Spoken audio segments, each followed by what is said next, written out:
Yes, Jonathan. Please, come in. Oh, where's Mina? Here I am, Jack. Sorry, but I needed a minute to arrange all the papers and to get Quincy to bed. It's quite all right, my dear.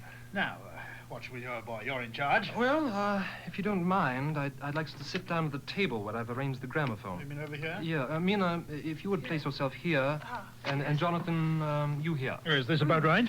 Right. You needn't lean forward. The recording horn will catch your voice admirably. Now, what I'd like to do is this. Yes? Before we transcribe in full all of our notes, diaries, and journals, I'd like us to take the material we've edited so far and dictate them onto a series of recording cylinders.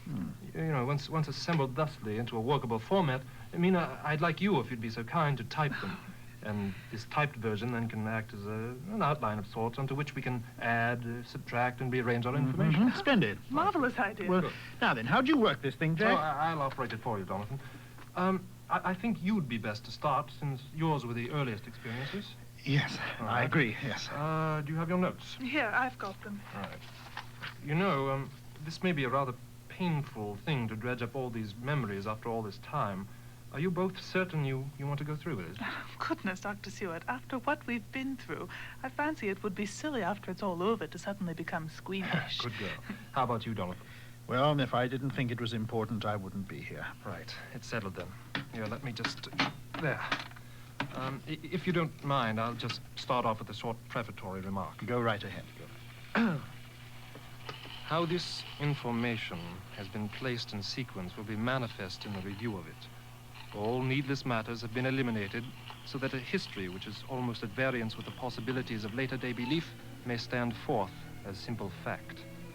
There is throughout no statement of past things wherein memory may err, for all records chosen are exactly contemporary.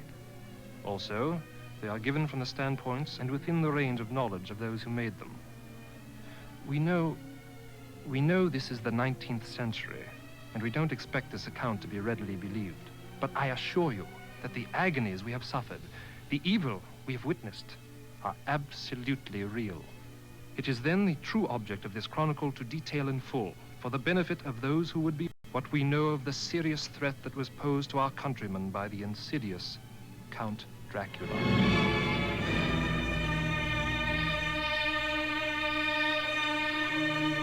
NPR presents the National Radio Theater of Chicago production of Dracula, a dramatization of Bram Stoker's famous novel featuring Nicholas Ruddle, Vernon Piven, Sherry Nerons, and Miklos Simon.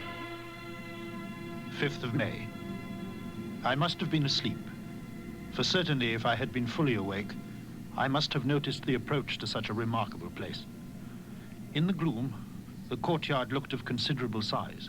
As I stood between the carriage and the massive door, the driver jumped into his seat and shook the reins.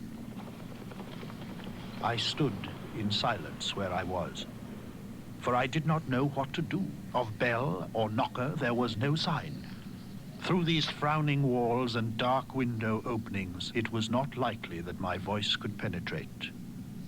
The time I waited seemed endless.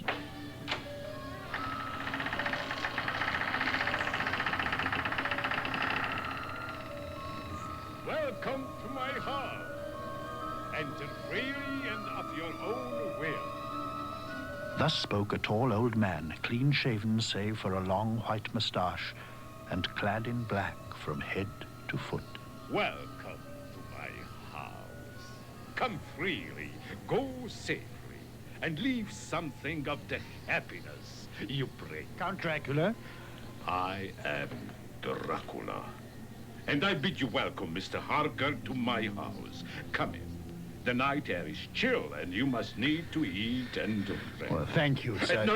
Oh, please, let me... I'll take your But please, luggage. sir. But, nay, sir, you are my guest. It is late, and my people are not available. Let me see to your comfort myself. Come with me. I will show you where you may refresh yourself, and afterwards where you will find yourself.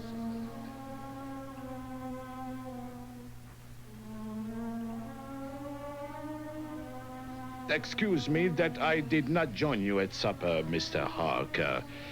I have dined already and do not sup. Oh, that's quite all right, sir. Pray, sit here by the fire near me. Well, certainly. Thank you. I've brought this communication from my employer, Mr. Hawkins, pertaining to your purchase of the Carfax estate. Thank you so much, Mr. Harker. Oh, you're quite welcome. I do hope everything is in order. Quite. Oh, here. Mr. Hawkins writes, I much regret that an attack of gout forbids absolutely any traveling, but I am happy to say I can send a sufficient substitute, one in whom I have every possible confidence. My dear friend, Mr. Hawkins, thinks very highly of you. Well, I practically grew up in his service. He paid for my education and he taught me the law. Mr. Hawkins has put me in good hands. Well, I appreciate your confidence, sir. As you see, I have many books and pamphlets on your country. And they have been good friends to me ever since I had the idea of going there. I long to go through the crowded streets, to be in the midst of the whirl and the rush of humanity, to share its life, its change, its death. But alas, as yet I only know your tongue through books. You shall, I trust, rest here with me a while so that I may learn the English intonation. Well, I'm at your disposal, Count Dracula.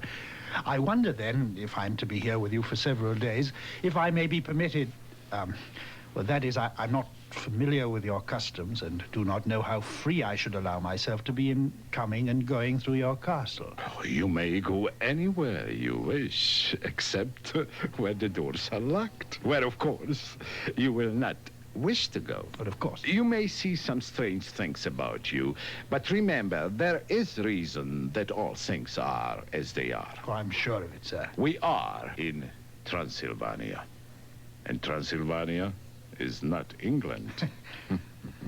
Our ways are not your ways, and there shall be to you many strange things. Well, sir, my experiences up to now confirm what you say. Oh, so you have already had an adventure? Several. Several? Of what nature, if I may ask? Well, firstly, your villagers apparently are tremendously superstitious. Yes, very superstitious. Well, from the inn in Bastrita, I boarded a diligence that was to take me to Borgo Pass, where I was to meet your coachman. Well, the passengers, upon hearing of my destination, attempted to prevent my disembarking at the pass. Did they? Yes, one of them gave me this crucifix as a talisman. Now, it's rather quaint. Take a look at it. Thank you. In these mountains, they are quite ordinary. Oh, I see. Well, the passengers kept referring to several words over and over, and I could not recognize them. Could you possibly tell me their meaning? What are the words? I believe one of them was, Vrolok. Was it, Vrkozlak? Vrkolak. It is a Romanian word. Ah. It is a man who turns into an animal. A werewolf? Exactly. That's very curious. And there were a beastly number of wolves about, howling like madness itself, very close to the Caliche, too. Come.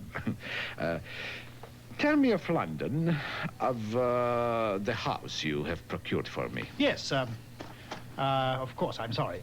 Mr. Hawkins entrusted me with hunting out a suitable property, and finally I came across one in Purfleet, as seemed to be required.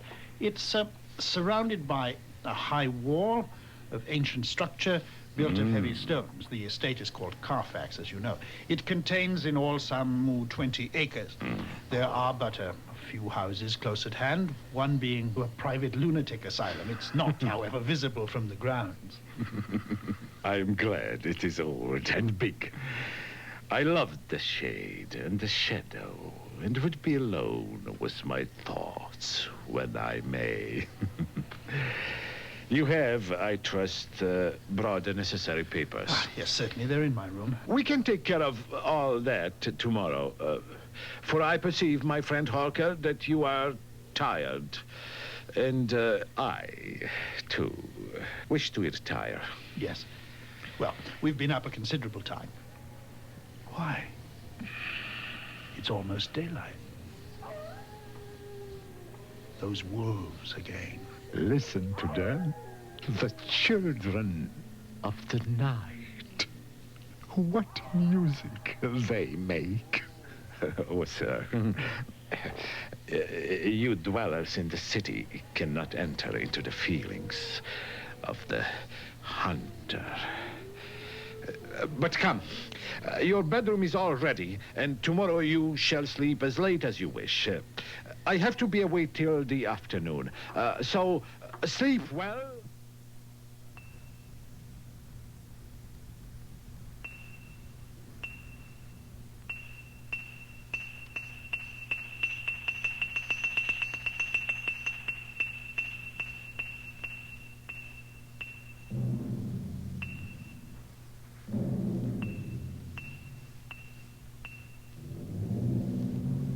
I only slept a few hours, and feeling that I could not sleep more, got up. I had hung my shaving glass by the window and was just beginning to shave. Suddenly, though I saw no one in the glass behind me, I felt a hand on my shoulder. Good morning. Oh, your throat. Oh, Yuri, you still wear the crucifix. Take care how you cut yourself. It is more dangerous than you think in this country. And this wretched thing, this glass, has done the mischief. Count, Away Count. with it. You look out. You broke it. Count. Count? He's gone. Well, that's a pretty how'd you do. How the devil am I going to shave now? I have been here for some days now, and have not seen a living soul save for the Count. He engages me in conversation until nearly sunup, and then disappears for the greater part of the day. I am completely incommunicado with the world outside these walls. The castle is on the verge of a terrible precipice, and there are doors everywhere, and all locked and bolted. The castle is a veritable prison, and I am a prisoner. What does this mean? What can I do? I must be cautious. I must examine this matter and try to make up my mind about it. Yes, in the meantime, I must find out all I can about Count Dracula, but I must not engage his suspicion.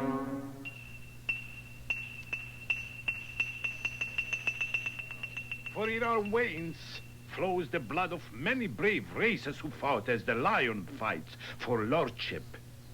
Who was it but one of my own race who, as voivode, crossed the Danube and beat the Turk on his own ground?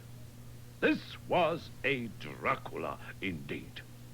Was it not this Dracula who inspired that other of his race who in a later age again and again brought his forces over the great river into Turkeyland, who, when he was beaten back, came again and again, though he had to come alone from the bloody field?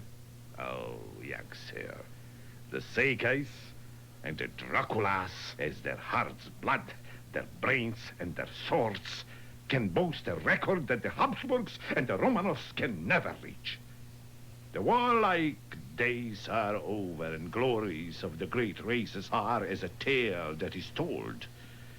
In these days of dishonorable peace, blood is too precious a thing.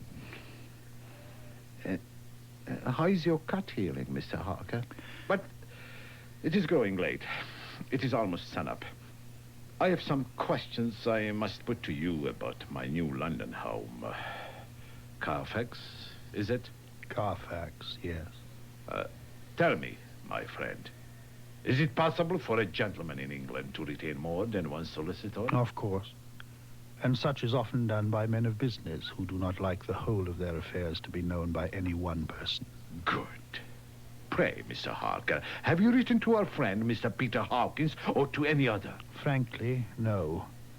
And I may tell you outright that I haven't seen much opportunity of sending letters to anybody. Then write now, my young friend. Write to our friend and to any other, and say, if it will please you, that you shall stay with me until a month from now. What? Do you... You wish me to stay so long? Oh, I desire it much. Oh, but Nay, I will take no refusal. When your master, employer, what you will, engaged that someone should come on his behalf, it was understood that my needs only were to be consulted. I have not stinted. Is it not so? As you wish. I pray you, my young good friend, that you will not discourse of things other than business in your letters.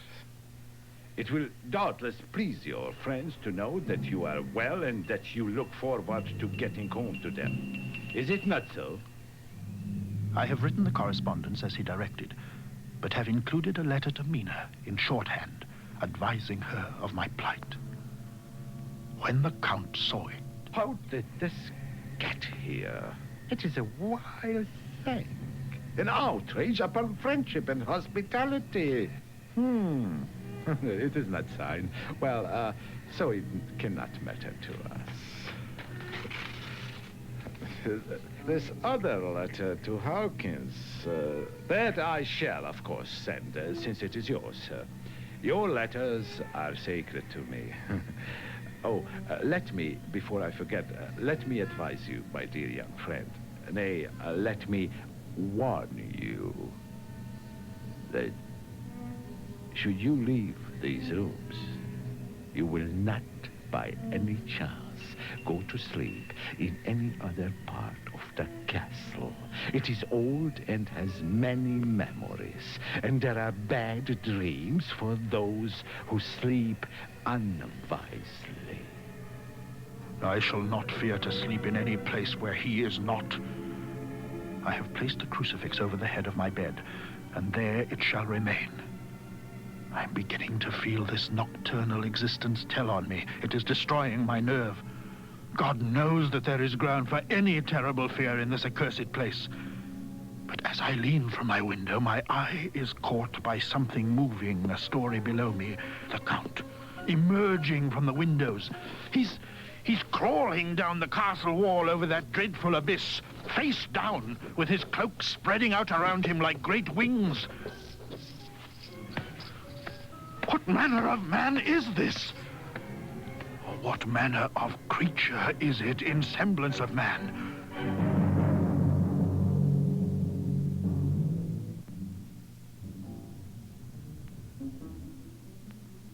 15th of May.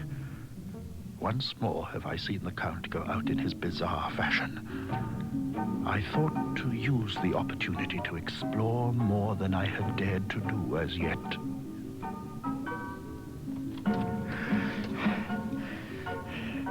Blast! Blast!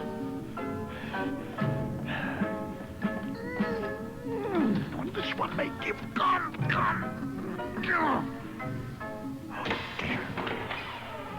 Just another bedchamber. Oh, tired.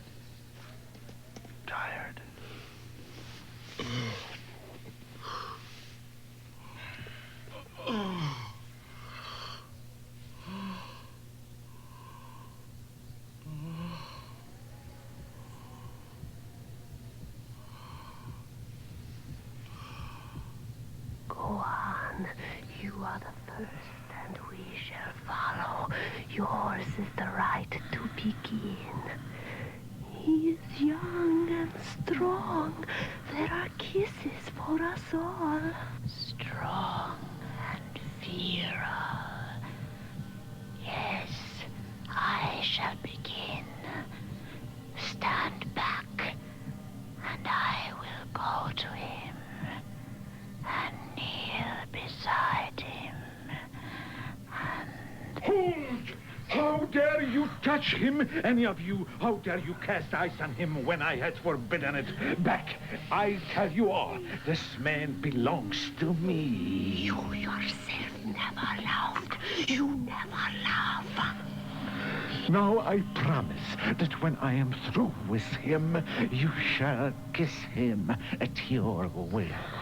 Now, go! Go! I must awaken him, for there is work to be done. Tomorrow, my friend, we must part.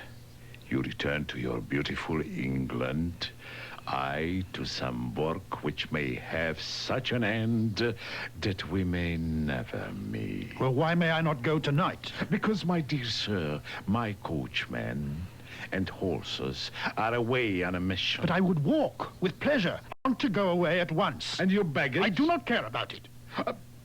You English have a saying which is close to my heart, for its spirit is that which rules our boyars.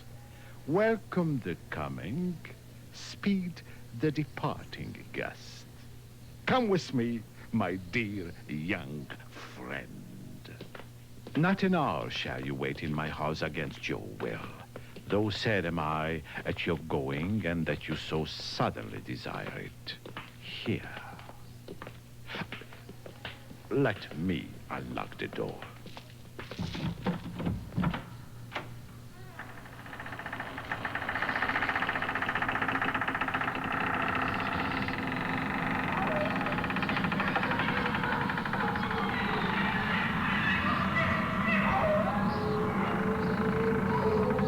Shut the door! Shut the door!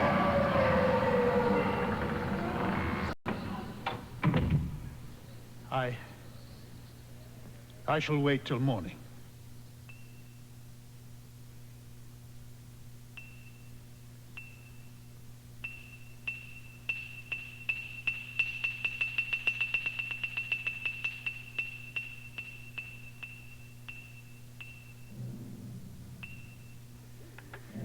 As I write this morning, locked in my room, Dracula's Zagani henchmen are loading their carts in the courtyard. They're leaving. I'm alone in the castle with those awful women. Oh, Mina is a woman, and there is naught in common. I shall not remain alone with them. I shall try to scale the castle wall. At least God's mercy is better than that of these monsters.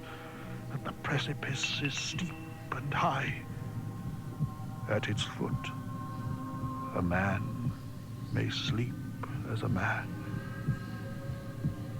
Goodbye, all. Mina.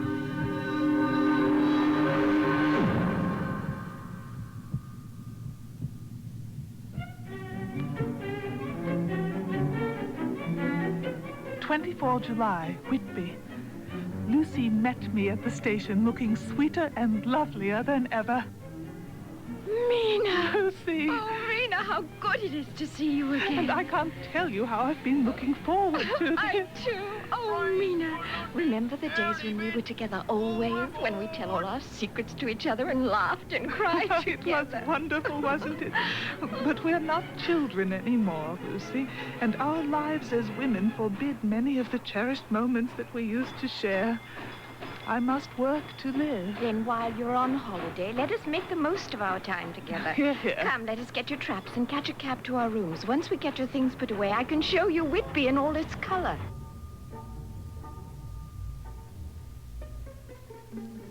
Let us go this way. I want to show you my favorite place to sit and relax. Oh, it's just that knoll past the church and beyond the graveyard. Oh, yes, I see it. So tell me, Mina, how does Jonathan enjoy the colorful Carpathian Mountains? I am afraid I don't know. You don't know? Hasn't he written? No, he hasn't. And I am very worried about him. And so is dear Mr. Hawkins. If anything untoward... Oh, don't be silly. I'm sure your Jonathan is only consumed by business and the mysterious East. He shall write presently, never fear. I hope you are right. But while we're on the subject of fiancés, what is this you write me about your having to pick from among 3 beaux? That is right, Mina. And I am engaged. And oh, to such a wonderful man. Shall I know who he is, or is it to be a secret? You may know all. His name is Arthur Holmwood. Oh, he's so wonderful. Holmwood? Why do I know that name? His father is Lord Godalming. Ah, yes. But do not the newspapers report that Lord Godalming is ill? Very ill, I'm afraid. That is why Arthur can't be with us. And is your mother yet ill, Lucy? I'm afraid so. I suppose all happiness must be tinged with sorrow. It seems to me that the truly sorrowful ones are those two leftover gentlemen of yours. Oh, I feel sorry, truly, about it. They are such fine men. One of them is an American from Texas, a real adventurer named Quincy Morris. And the other is a Dr. John Seward, who's ever so clever. At his age, he is already in charge of a large mental asylum in London. You must know it. It's adjacent to that old property Jonathan is involved with. Carfax? Just so, Carfax. And he and Mr. Morris were so gallant. Oh, why can't they let a girl marry 3 men or as many as want her and save all this trouble? You see, you are really very wicked. Oh, here we are. Oh, I like to sit here by the cliffside on this bench. It is a lovely view of the harbor. You can see all the bay to where the headland stretches out to the sea. And over there, on the other side, what is that magnificent old building? That's Whitby Abbey. There's a legend that a white lady is seen in one of the windows. A white lady? A ghost? I hope so. Wouldn't it be exciting? But I don't know too much about it. Well, let us ask this old fisherman. Maybe he knows. Perchance he is a ghost himself. He looks over 100 years Lucy, old. do behave. Good day, sir. Afternoon. Pardon me, but can you tell us anything about the legend of the White Woman of Whitby Abbey? Oh, I wouldn't fuss myself about it, miss. They be all very well for comers and trippers and the like, but not for 2 nice young ladies like you. Mina, he's really very nice. I take it you put no stock in the stories, then? Oh, nay, nay. It be all fool talk, lock, stock, and barrel. They be all invented by parsons to scare folks and get 'em to do something that they don't other incline to do. Oh, it makes me ire full to think of them. Does it? Aye, why, it's them that, not content with printing lies on paper and preaching them out of pulpits, there's one to be cutting them on the tombstones. Mr. Swales, aye, name's Swales. Mr. Swales, you can't be serious. Surely these tombstones are not all wrong. Read the one under your bench there. Under the bench? Yes, look, Mina. There is a slab with some writing on it under the seat. Sacred to the memory of George Cannon, who died in hope of glorious resurrection on July 29th, 1873, falling down the rocks at Kettleness. This tomb is erected by his sorrowing mother.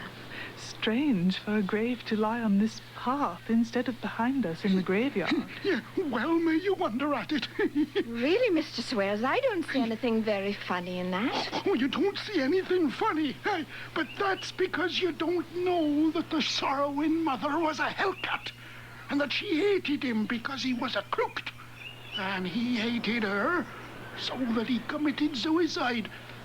Now, isn't that stone at any rate a pack of lies? Oh, why did you tell us of this? It is my favorite seat. I can't leave it. And now I find I must go on sitting over the grave of a Oh, suicide. that won't harm you, my pretty thing. And it may make poor Geordie Cannon gladsome to have so trim a lass sitting on his lap. If Afternoon. you ask me, I think he's daft. I wonder what John Seward in that asylum in London would do with him. Since my rebuff by Lucy Westenra, nothing in the world seems of sufficient importance to be worth doing. As I knew that the only cure for this sort of thing was work, I went down among the patients. I picked one out who has afforded me a study of much interest, R.M. Renfield. Good afternoon, Dr. Seward. Renfield, what the devil are you doing? But, Dr. Seward, you told me I could catch flies if I wished. But everything in moderation, Renfield. I'm sorry, but I must insist on having them cleared from your room. Cleared from the room? May I have 3 days? I shall clear them away. That's reasonable, of course. But mind, if you don't get rid of them, I shall take matters into my own hands. Rest assured that they will be gone, Dr. Seward.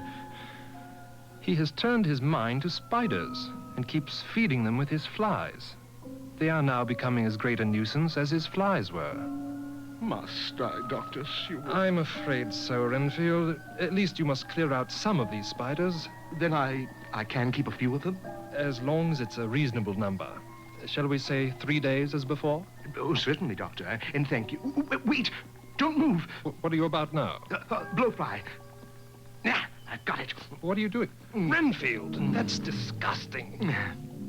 On the contrary, these small insects are very good and very wholesome. Certain primitive tribes feed exclusively on cockroaches, don't you know? You are not a bushman, Renfield. Well, it's life. Strong life. It gives life to me. This episode gave me an idea, or the rudiment of one. I must watch how he gets rid of his spiders. 8th of July. There is a method in his madness, and the rudimentary idea in my mind is growing. He has managed to get a sparrow and has already trained it. His means of taming is simple, for already the spiders have diminished. 19th of July. We are progressing.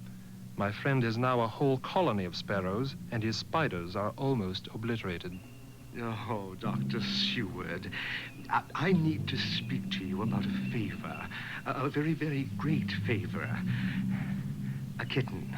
A nice, sleek, playful kitten that I can play with and teach and feed and feed and feed. Well, I'll see about it, Renfield. But tell me, wouldn't you rather have a cat than a kitten? Oh, yes, I would like a cat. I only asked for a kitten lest you should refuse me a cat. No one would refuse me a kitten, would they? Actually, Renfield, I doubt that it's possible at the moment. Oh, I implore you, Doctor. You don't know how important this is to me. My entire salvation depends on I'm it. sorry, Renfield, but there is nothing to be done for it at present. Oh, what am I to do? What am I to do? Good morning, Doctor. What happened to all your birds, Renfield? Birds? Oh, they just flew out the window. Just flew out the window, did they? Yes. I've decided to go back to flies. See, I'm scraping sugar onto the windowsill. That's how I trap them, you know. The attendant has just been in to see me. Oh, I'm sorry to disturb you, Doctor. What is it? Where's Winfield, sir? He's just been sick, something violent. Sick? What do you make of it? Well, sir, he threw up a mess of feathers. And my belief is, Doctor, that he's eaten his birds and that he just took them and ate them raw. I gave Renfield a strong opiate. The man is an undeveloped homicidal maniac of a peculiar kind. I shall have to invent a new classification for him and call him a zoophagous maniac. He was going to larger animals by degrees until I refused him the cat. He then calmly closed his register and today begun a new record by going back to flies. How many of us begin a new record with each day of our lives? To me, it seems only yesterday that my whole life ended and that truly I began a new record. Oh, Lucy, I cannot be angry with you. Nor can I be angry with my friend whose happiness is yours. But I must only wait on hopeless and work. If I only could have as strong a cause as my poor mad friend there, a good unselfish cause to make me work, that would be indeed happiness. 6 August. I am unhappy about Lucy and about Jonathan. It is a very gray day. Good day, miss. Didn't expect to see you out here writing on a day like this. It is rather bleak and threatening, isn't Oh, that's the truth. There's a strange ship out there. And I'm afraid she's in trouble. A ship? In these waters? I can't make her out. She's a Russian by the look of her, but she's knocking about in the queerest sort of way. Changes about with every puff of wind. We'll hear more of her before this time tomorrow, I warned you. All right, here. Telegraph this in, as I dictated. To the Daily Graph, from correspondent Alan Mycroft, dateline Whitby, 8 August. One of the greatest and suddenest storms on record has just been experienced here, with results both strange and unique. With a rapidity which at the time seemed incredible, The whole aspect of nature at once became convulsed. Waves rose in growing fury, each overtopping its fellow, until, in a very few minutes, the lately glassy sea was like a roaring and devouring monster. It was found necessary to clear the entire piers from the mass of onlookers. Before long, the searchlight discovered some distance away a schooner with all sails set, in terrible danger from nearby reefs. Amid suddenly shifting winds of gale force, the ship rushed towards shore at headlong speed and miraculously gained the safety of the harbor and pitched herself upon the strand.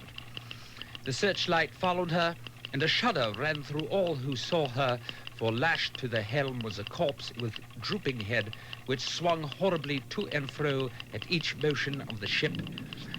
No other form could be seen on deck at all.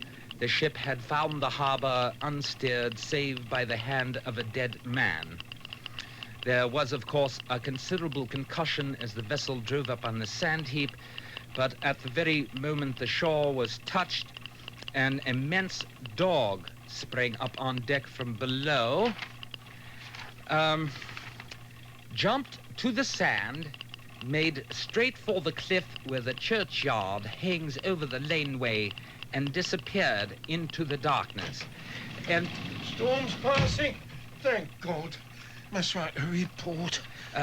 have you found out anything about the schooner? Found some papers aboard. She's Russian. Name's Demeter. Only cargo's a number of great wooden boxes filled with mold. Boxes of mold. How curious. Cargo's consigned to a Whitby solicitor named Billington. Probably want to take possession in the morning. Any sign of the dog? The beast that leapt out of the ship. That's right. Can't find it. Really? Some SPCA folk went out for it, and all they saw was a dead mastiff belonging to one of the townspeople. Looked like it had been in a hard fight. A fight with the dog from the ship? Could be. Must be a fierce creature as well as big. The mastiff's throat was torn away, and its belly was slit open as if with a savage claw. Where was it found? The location may be a clue to where the dog was headed. Found it right over the spot where the suicide is buried. Remember that suicide? Where they put that bench for the sightseers? Ah, yes. But the dog from the ship's probably miles away by now, hiding out in the moors. Miles away. Lucy. Lucy, wake up. Lucy. Where am I? Out sitting on our bench, dear Lucy. You must have been sleepwalking again. Here, you'll catch your death. Oh, no telling how long you've been out here before I woke up and traced you here. Lucy? Lucy, wake up, dear, and try to rise. There. That's right. Come, put your arm round me. Can you walk? Yes. Good. Now I'll help you. I hope no one sees us with you practically stark naked on the cliff. Nina. Oh, don't tell Mother, please. Her health, please. All right, dear. Calm down and let's get home. God protect us. You are looking so much better now, Lucy. After 10 days and 10 nights of worry, I think your malady, whatever it is, has broken. Yes. Oh, I must have been a trial to you. Never that. Trying to sneak out of the room at night and, I don't know what other foolishness. I even caught you several times before the open window cavorting with a bat sitting on the ledge. Really? A bat? Oh, gracious. Do you remember the first night when you found me in my nightclothes out here on our seat? Do I? Do you remember if you had dreamed that night? I didn't quite dream, but it all seemed so real. I only wanted to be here, on this spot. I don't know why. I was afraid of something, I don't know what. I have a vague memory of something long and dark, with red eyes. And something very sweet and bitter all around me at once. And then I seemed sinking into deep green water, and there was a singing in my ears as I have heard there is to Dracula. My soul seemed to go from out my body and float about the air. And then there was a sort of agonizing feeling, as if I were in an earthquake. And I came back and found you shaking my body. Let us go dress and see how your mother is doing, shall we? Strange and sudden change in Renfield. About 2 this morning, the night watchman came to me, sent up from the ward to say that he had escaped. We traced him to the wall surrounding the grounds of Carfax. I am here to do your bidding, master. I am your slave, and you will reward me, for I shall be faithful. Careful. He doesn't seem to notice us, but proceed with caution. I have worshipped you long and afar off, and now that you are near, I await your commands. And you will not pass me by, will you, dear master, in your distribution of good things?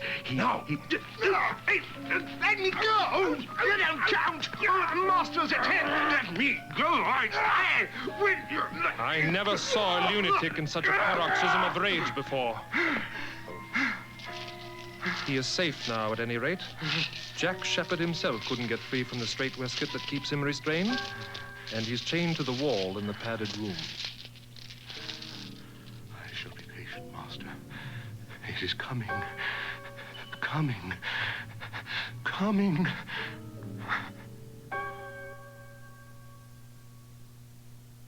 In a moment, we will continue with Dracula.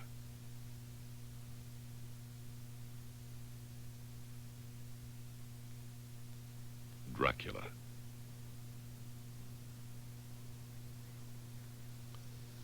This is the South Carolina Education.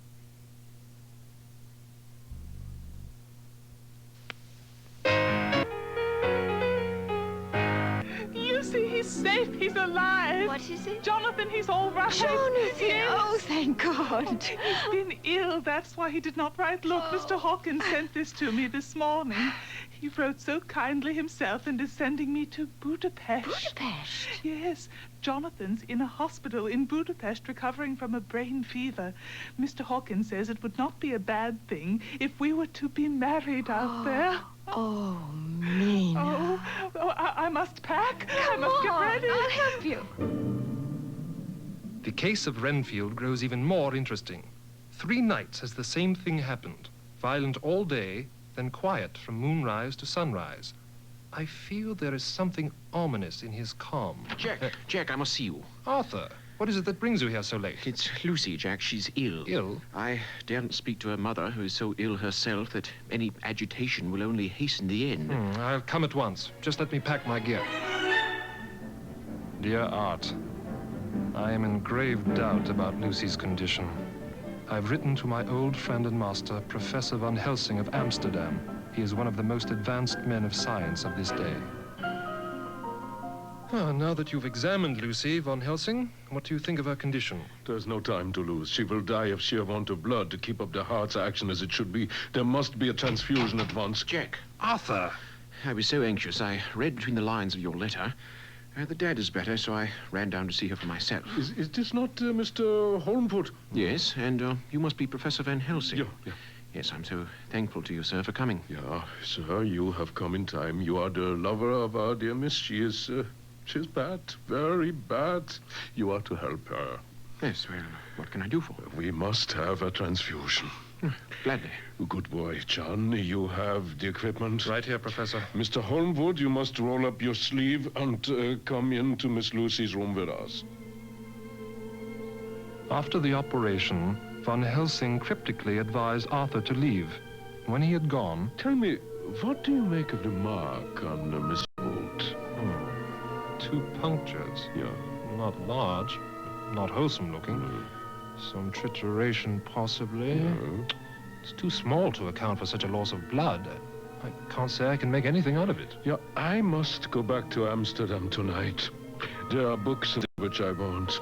You must remain here all the night, and you must not let your sight pass from her. But you can't watch over me every night. Oh, don't you worry about that. We shall see. But for tonight, I sleep. Yeah, John. John, wake up, John. Yeah. And, how is our patient? Oh, she looked good when I left her. I stayed up with her for 2 nights until last night. I was apparently so visibly tired that she insisted I get some rest. Come, let us see.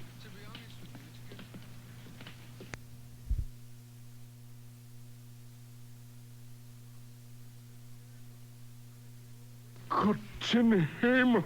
Quickly, bring the brandy. Oh, my God, she's had a relapse. Oh, it is not too late. Her heart beats, though but feebly. All our work is undone. We must begin again. We must have another transfusion. You must be the donor this time. Hurry!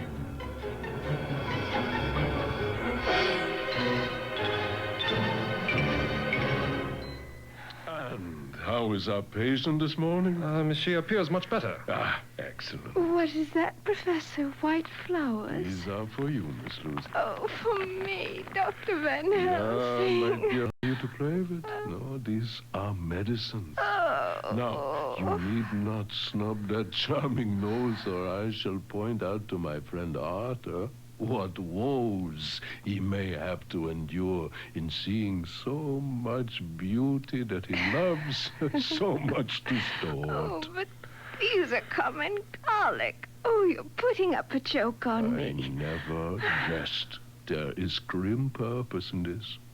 I must put these about your room and make a garland for your neck.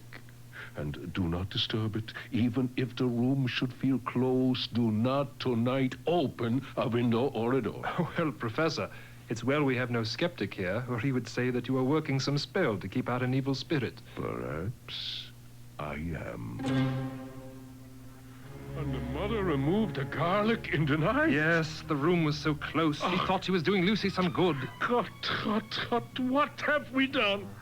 The mother, all unknowing, does such thing as lose her daughter body and soul. And we must not tell her or warn her, or she die, and then both die. Ah, how are all the powers of the devil against us? Come, we must see and act. Devils or no devils, today you must operate. I shall provide. I write this and leave it to be seen so that no one may by any chance get into any trouble through me. This is an exact record of what took place tonight. I went to bed as usual, taking care that the flowers were placed as Dr. Van Helsing directed, and soon fell asleep. I was waked by the flapping at the window that I have heard so often. Mother looked in, and I begged her to come sit by me. Suddenly,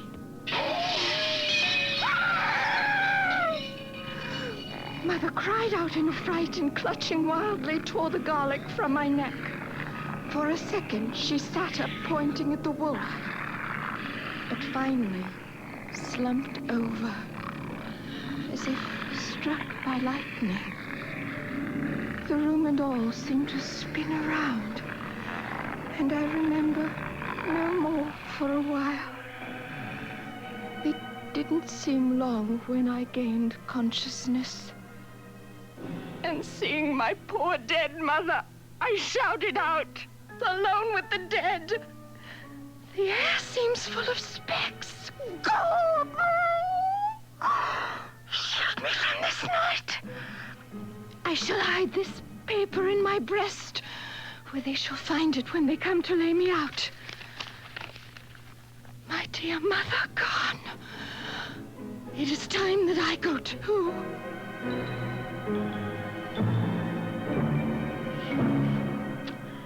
What are we to do, John?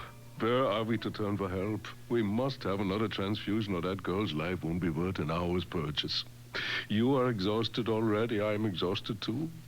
What are we to do for someone who will open his veins for her? Well, what's the matter with me, anyway? Quincy Morris. John Seward, you old brain poker. Dr. Van Helsing, this is Quincy Morris. He's an American acquaintance of Lucy, Arthur, and myself. I think I came just in the nick of time. You know you have only to tell me what to do. A brave man's blood is the best thing on earth when a woman is in trouble. Come, there is no time to lose. Read this. Oh, what is it? I found it on Miss Lucy. Is that her handwriting? Yes. What does it all mean? Do not trouble about it now. You shall know and understand it all in good time. Jack, is she really dead? Yes, Art. Jack, what shall I do? Take it easy, old man. I don't know how to thank you for all that you've done for her. Well, gentlemen, we must talk. Talk? What about? I want you to give me permission to read all Miss Lucy's papers and letters. Dr. Van Helsing, you may do what you will. I feel that in saying this, I am doing what my dear one would have approved. I shall not trouble you with questions till the time comes.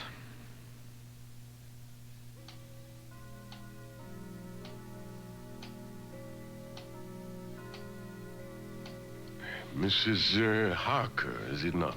Yes? That was Miss Mina Murray. Yes. It is Mina Murray that I have come to see, that was friend of that poor dear child, Lucy Westenra. Madam Mina, it is on account of the icon. Sir, you could have no better claim on me than that you were a friend and helper of Lucy Westenra. I have read your letters to Miss Lucy. My letters? Yeah. Forgive me, but I had to inquire somewhere. I know that you were with her at Whitby. In great perplexity, I come to you, and out of your so much kindness, to tell me of all of what happened there that you remember, please. I can tell you, I think, Dr. Van Helsing, all about it. I wrote it all down at the time. I can show it to you if you like. Oh, Madam Mina, I will be grateful. Here, read it over whilst I order lunch. Thank you.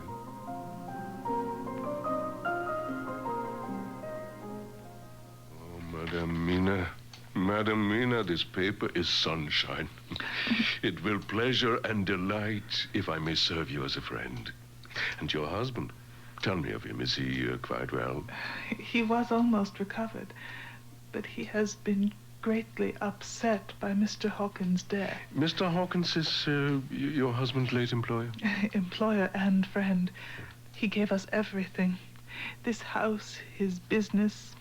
He treated Jonathan like a son and was training him for the partnership when his age overtook him. And he died suddenly in the night. I see. Jonathan never did quite regain his old confidence and ardor. But I suppose this upset him, for when we were in town on Thursday last, he had a sort of shock. A shock, and after brain fever so soon. What kind of shock was it, please? He thought he saw someone who recalled something terrible, something which led to his brain fever. Do you know the nature of this terrible something? Yes, I do. Oh, Doctor, I have read Jonathan's journal, the one he kept in shorthand during his entire stay in Transylvania. It was there after unspeakable horrors, that this illness came upon him. Doctor, you are a man of science, a man of medicine. Can't you help my poor husband? Please. Please make him well again. Cool, Madam Mina. Your husband cannot be helped unless you, his wife, are strong. You must be strong. I'll try. I'll try. There now. Madam Mina, my life is a barren and lonely one. But since I have been summoned here, I have known so many good people and seen so much nobility that I feel more than ever. And it has grown since my advancing years, the loneliness of my life. And you have given me hope. Hope not in what I'm seeking of, but that there are good women still left to make life happy. Yeah, I'm glad that I may be here of some use to you. Thank you. Thank you. You have taken a weight off my mind. If you will let me, I shall give you a paper to read. It is long, but I have typewritten it out. It is a copy of his journal abroad and all that happened. I promise I will read and return tomorrow to speak to you and he.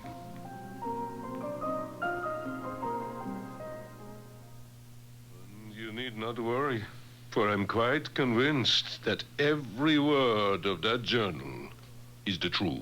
I did see the Count in town the other day. It's incredible and frightening to know he's in London. But right now, let us concern ourselves with Mr. Harker, Madam Mina. I think you have cured me already.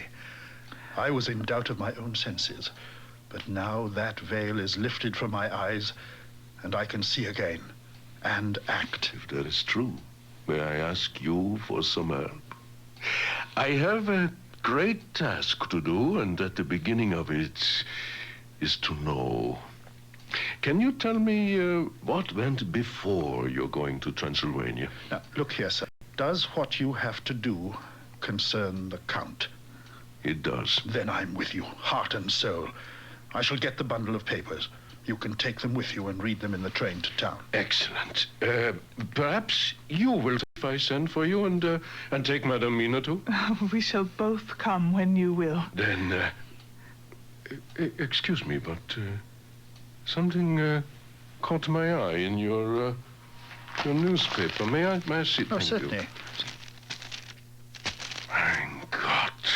Mein Gott, so soon, so soon. Professor, whatever is the matter? I must go back to London. There's no time to lose. Well, I'll go and get the papers for you. Quickly, I am needed immediately. 26th of September. I was settling down to work with enthusiasm so that I might fairly have said that the wound which poor Lucy left on me was becoming cicatrized. Everything is, however, now reopened, and what is to be the end, God only knows. Today, Von Helsing almost bounded into my room and thrust last night's Westminster Gazette into my hand. What do you think of the new story? During the past 2 or 3 days in the neighborhood of Hampstead, cases have occurred of young children straying from home sometimes overnight. Well? Read on, read on. In all these cases, the children said that they had been with a bloofer lady. All have been slightly torn or wounded at the throat. Ah, well. It's like Lucy's wound. And what do you make of it? There's some cause in common. Whatever injured her has injured them. That is true indirectly, but not directly. How do you mean? They were made by Miss Lucy herself. 29th of September. Last night, at a little before 10, Arthur and Quincy came into Von Helsing's room where we were waiting. You were doubtless surprised by my letter. I was. I want your permission to do what I think good this night. It is, I know, much to ask, but I must ask you to promise me in the dark, so that afterwards, though you may be angry with me for a time, you shall not blame yourselves for anything. Well, that's frank anyhow. I'll answer for the professor. I don't quite see his drift, but I swear he's honest. And that's good enough for me. Dr. Van Helsing, I don't like to buy a pig in a poke, as they say in Scotland. And if it be anything in which my honor as a gentleman or my faith as a Christian is concerned, I cannot make such a promise. I accept your limitation. May I ask what it is we are to do? I want you to come with John and me and to come in secret to the churchyard in Kingsted. Where poor Lucy is buried? And when there? To enter the tomb. It was just a quarter before 12 when we got into the churchyard. We entered the tomb. John, you were here with me yesterday. Was the body of Miss Lucy in the coffin? It was. You hear from the lips of one who does not believe me. Open the coffin. Give me a hand here, Quincy. Oh, sure enough. My God, it's empty. Professor, I answered for you. Now, your word is all I want. Is this your doing? 2 nights ago, my friend Seward and I came here with good purpose, believe me. Yeah, I opened this coffin and we found it as now, empty. We then waited and saw something white come through the trees. The next day, we came here in daytime and she lay there. Did she not, friend John? Yes. That night, we were just in time. One more child was missing, and we find it, thank God, unharmed amongst the graves. I can't believe... Hold on, Art. What now, Professor? We must close the tomb. Come. We sealed the tomb and hid ourselves outside. How long must we wait here, Professor? Be patient, Art. Shh. Look, somebody's coming this way. Dressed in white. Good Lord, it's Lucy. Step forward, gentlemen. Oh, that's blood on her lips. That bundle in her arms. It's a child. Shh. She sees us. Look, she dropped the tire. To me, Arthur. Leave those others and come to me. My arms are hungry for you. Come, and we can rest together. Come, my husband, come! Don't proceed any closer. Something's wrong with Arthur. Look at his eyes. Go back, I say. Try to trespass this. A crucifix.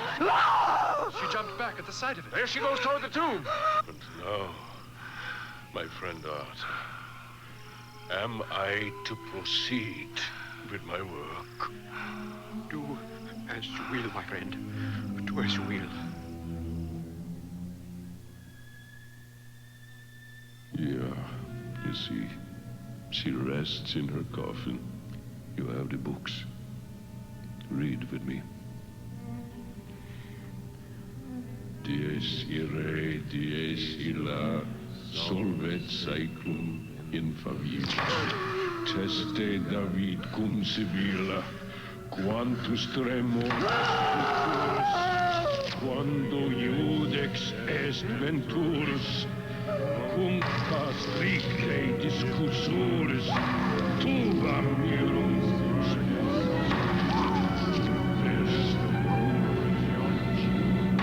Togit omnes ante thronum.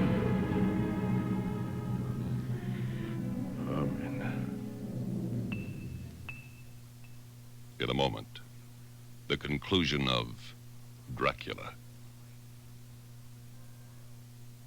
Now,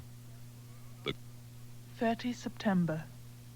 When we met in Dr. Seward's study, we unconsciously formed a sort of board or committee. I say we join together from our shared sorrows to turn them to a shared resolve to hunt the demon, for to destroy him. But shouldn't we go to the police? You think Scotland Yard would swallow this? Well, Dutchman, I don't need much time to make up my mind. I'm game. Jonathan? Mina and I agree. Lord Godalming? Nothing would please me more than to destroy this menace. Yeah. And so, we are now all acquainted with the facts of the case. Mr. Harker, you know the where of Count Dracula's estate? Yes. It is the Carfax place. It's visible from these windows. Carfax. I should have known it was so close by the behavior of Renfield, one of my lunatics. I see now he must be in Dracula's power. If only we had known this in time, we may have been able to save poor Lucy. Well, I've traced the boxes that he sent here aboard the Demeter, and I can tell you that, according to the bill of lading, they contain soil for, and I quote, experimental purposes. There were 50 of them. They're all at Carfax. Not anymore. How do you mean? Some of the crates have been removed.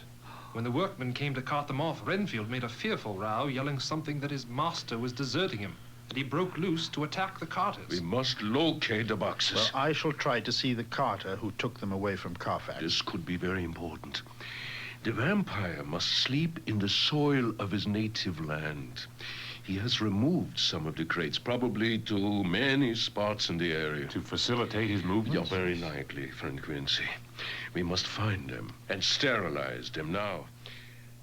Just as we were then about to leave the house, I received an urgent message that Renfield needed to see me at once. we all went down to his room. Ah, good evening, Dr. Seward. Renfield, I've brought some friends with me. Lord Godalming. Mr. Renfield? Lord Godalming. I had the honor of seconding your father at the Wyndham. I grieve to know by your holding of the title that he is no more. My condolences. Why, thank you. Mr. Quincy Morris of Texas, Mr. Renfield. Howdy. Mr. Morris, you should be very proud of your great state. Its reception into the Union was a precedent which may have far-reaching effects hereafter. Professor Van Helsing. What shall any man say of his pleasure at meeting Van Helsing? When an individual has revolutionized therapeutics... Too much honor, Mr. Enfield. You gentlemen, I take to witness that I am as sane as at least the majority of men who are in full possession of their liberties. And I am sure that you, Dr. Seward, will deem it a moral duty to deal with me as one to be considered as under exceptional circumstances. Don't this beat all? Well, yes, Renfield, you seem to be improving very rapidly. I shall have the opportunity to have a long chat with you in the morning, at which time... But I fear that you hardly apprehend my wish. I desire to go at once. This very moment, if I may. I'm sure it is only necessary to put before you so simple yet so momentous a wish to ensure its fulfillment. Is it possible that I have erred in my supposition? You have. Let me entreat you, Dr. Seward. Let me implore you to let me out of this house at once. Or keep me manacled and in jail, but let me go out of this. Don't you know that I'm no lunatic in a mad fit, but a sane man fighting for his soul? Let me go. Let me go. No more of this. Get to your bed and try to behave more discreetly. You will, I trust, Dr. Seward, do me the justice to bear in mind later on that I did what I could to convince you tonight.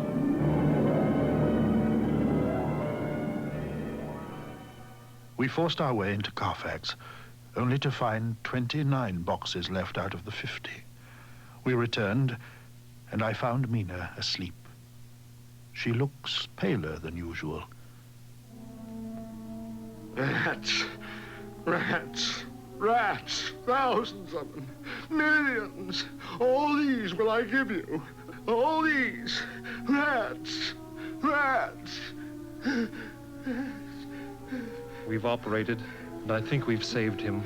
He may regain consciousness at any minute. Tell me what happened. I don't really know. I found him lying in a pool of his own blood. His back was broken, and his face was marked as if it had been slammed several times on the ground. You're more than likely the Count has visited him in the night. He is here, and we know his purpose. Let us get Arthur and Quincy and go to the Harker's room. I had considerable trouble sleeping, even with the sleeping draught from Seward. But finally, after a struggle, I dozed off and did not even notice Jonathan getting into bed beside me. I woke with a start and noticed a thin white mist in the room. A vague horror struck me, and I tried to wake Jonathan, but to no avail. I looked up and saw beside the bed as if he had stepped out of the mist. Do not speak. If you make a sound, I shall take your husband and dash his brains out before your very eyes. With a mocking smile, he held me tight and bared my throat. First, a little refreshment to reward my exertions. I was bewildered and strangely did not want to hinder him. And he placed his reeking lips upon my throat. So, you, like the others, would play your brains against mine. Now you, their best beloved one, are now to me flesh of my flesh, blood of my blood, my bountiful wine press. Later you shall be my companion and my helper. You shall be avenged in your turn for not one of them shall but minister to your needs. With that, he pulled open his shirt, and with his long, sharp nails, a vein in his breast. When the blood began to spurt, he pressed my mouth to the wound, so that I must either suffocate or swallow some of the... You stand back from her! Careful, Desmond. Hold up the envelope, Van Helsing. Do you know what is in here, Dracula? It is the host. It's working. He's moving away from Mina. What's wrong with Harker? What's Dracula doing? Where is he? He's turning into a mist towards us. Oh, the mist is seeping out. He's gone. See to Mina, Jonathan. Jonathan, you have found out this afternoon about the where of the missing crates? I came up with an address in Piccadilly. If we can break in there and sterilize the rest of the boxes, we'll have him. Maybe, maybe no. The Count may have many houses which he has bought. Well, we must search the place for clues, that's for sure. Well, let's go at once. One moment more. Madame Mina, you are quite safe here until the sunset. And before then, we shall return. But just in case, on your forehead I touch the sacred wafer. In nomine Patris, et Filii, et Spiritus. Mina, my darling, Mina! There! Why, the wafers burned her flesh as if it were a white-hot branding iron. Mina. Unclean.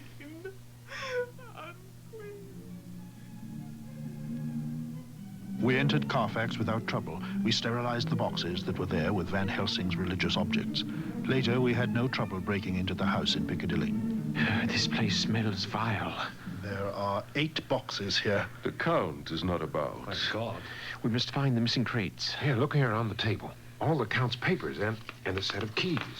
These seem to be titles to his other properties. There's one at Mile End and Bermondsey. What's this? Paper, pens, ink. Of course, since it is so centrally located, Dracula used this house for headquarters. And these keys are to his other properties, I'll wager. I say, I have a plan. What is it? You and Van Helsing stay here to finish off these crates of earth. Quincy and I will go to the houses in the east and the south and dispose of the ones there. Excellent. 4 October. The men disposed of the boxes, but found no trace of the Count. But that very night, I had an idea that the bond so lately and foully formed between Dracula and myself could possibly be penetrated to our advantage. I induced Professor Van Helsing to put me under hypnosis. Madam Mina, can you hear me? Yes. Where are you now? I do not know. It is all strange to me. What do you see? I can see nothing. It is all dark. What do you hear?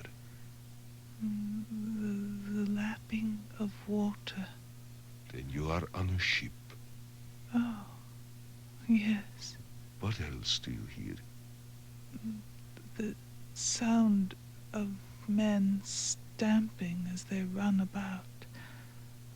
There's the creaking of a chain and a loud noise as the check of the capstan falls into the ratchet. What are you doing?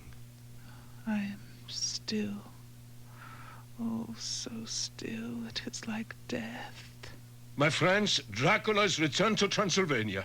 He can live for centuries, and Miss Mina's but a mortal woman. Time is now to be dreaded, since once he put that mark upon her throat, 100 years hence he may waken her to take possession of her soul. We must try to overtake Dracula in his own land.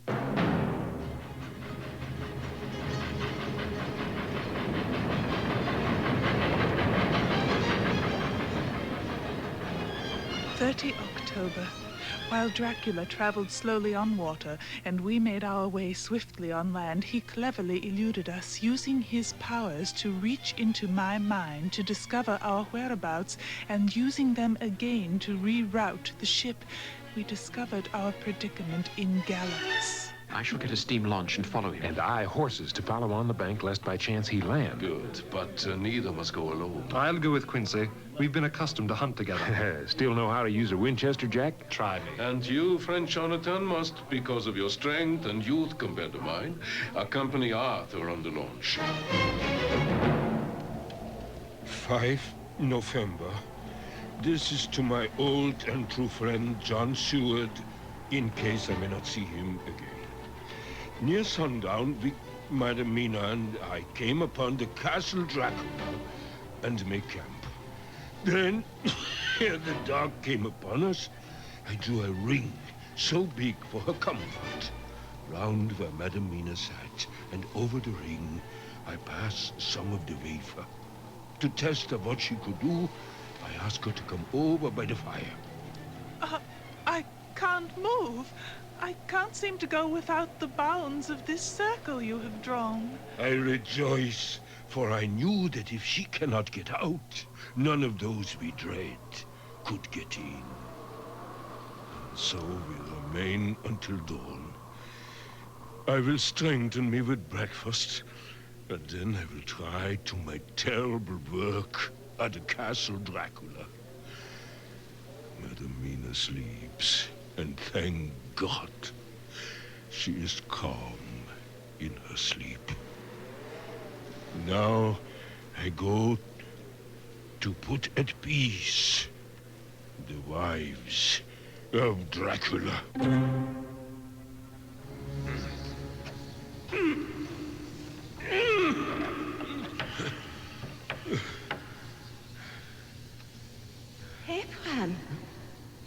Bram Van Helsing. Yes, I am awake.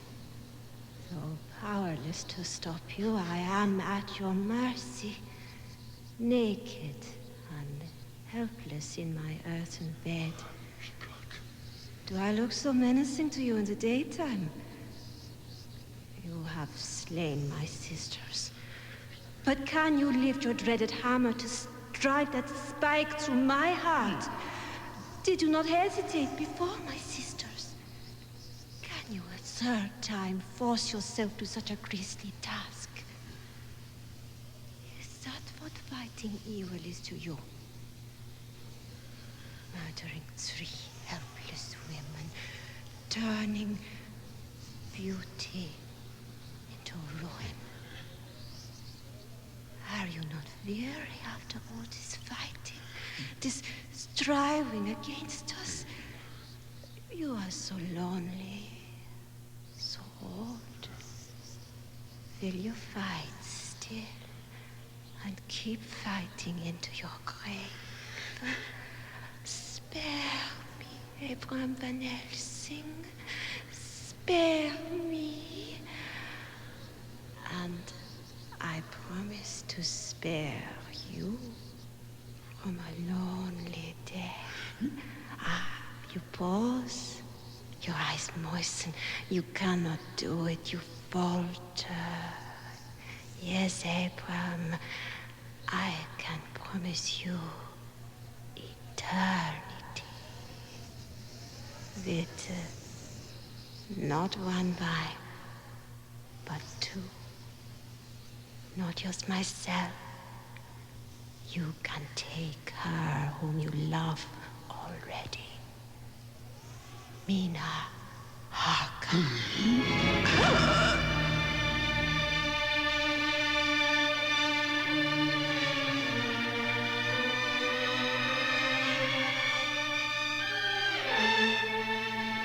Oh, Doctor, I'm so glad you have returned from that dreadful castle. Quickly, the sun is set very soon. The vampire power will become too strong. Oh, you must rest. I'm afraid you have endured too much. You must not think of me, Madam Mina. All right, then. Let's come away from this awful place and go to meet my husband, who is, I know, coming toward us. Wait. Do you hear that? We must find shelter against attack. Wolves coming closer. Dracula is near. Where are the others? Look, Madam Mina. What is it? Over there. Oh, it's men on horseback. It looks like gypsies by the clothing. And isn't that a cart of some kind? It is the Tzigania henchman of our foe. They are taking him to the castle. Oh, no! It is soon night. Once safe in his lair, we will be powerless against him. At least here, you shall be safe within the circle. They're racing to reach the castle before the sun sets. Without a doubt. But look! There! 2 horsemen follow fast. And there on the slope, 2 more. Quick, dismount. Quick, the sun is setting. Harker, you got that big knife. That's right here. And I got my bowie. Jack, you and Art keep them covered. Jonathan! Lena! It's Mrs. Harker and Van Helsing. Thank God they're safe. Watch out, Quincy! Oh, get back! Did you get you, Quincy? Yeah, got me in the side with that blade of his. Don't try any more of that funny stuff, you gypsy devil, or I'll do more than knock you down. Come on, let's get that case open. The sun was almost down, and the shadows of the whole group fell long upon the snow. Jonathan, with desperate energy, attacked one side of the chest, attempting to pry off the lid. Mr. Morris went at the other side with his bowie. I saw the Count lying within the box. His eyes saw the sinking sun, and the look of hate in them turned to triumph. But in that instant came the sweep and flash of Jonathan's great knife, shearing through the throat as Mr. Morris's bowie plunged into the heart.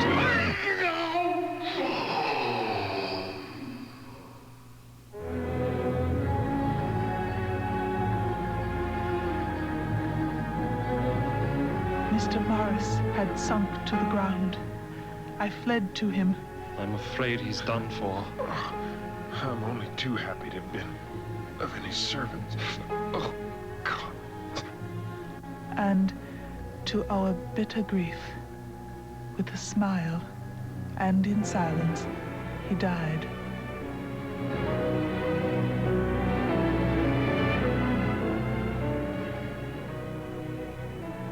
"7 years ago, we all went through the flames. And the happiness of some of us since then is, we think, well worth the pain we endured. It is an added joy to Mina and to me that our boy's birthday is the same day as that on which Quincy Morris died. We call our son Quincy. Godalming and Seward are both happily married, and in looking over our various journals and notebooks, we find practically no authentic document except for several clippings. We could hardly ask anyone to accept these as proofs of so wild a story. Van Helsing summed it up as he said, with our boy on his knee. "We want no proofs. This boy will someday know what a brave and gallant woman his mother is. Already he knows her sweetness and loving care. Later on, he will understand how some men so loved her that they did dare much for her sake." Well, I think that about wraps it up, doesn't it? Well, that took long enough. What time is it? Let me just take the cylinder off and I shall check. No, that's all right. I've got my pocket watch. It's, why? It's exactly midnight, my dear.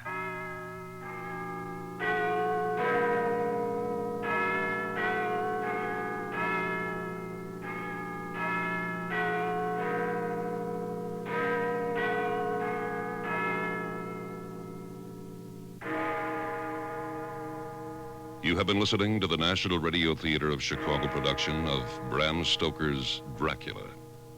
Dramatized, produced, and directed by Yuri Rasovsky.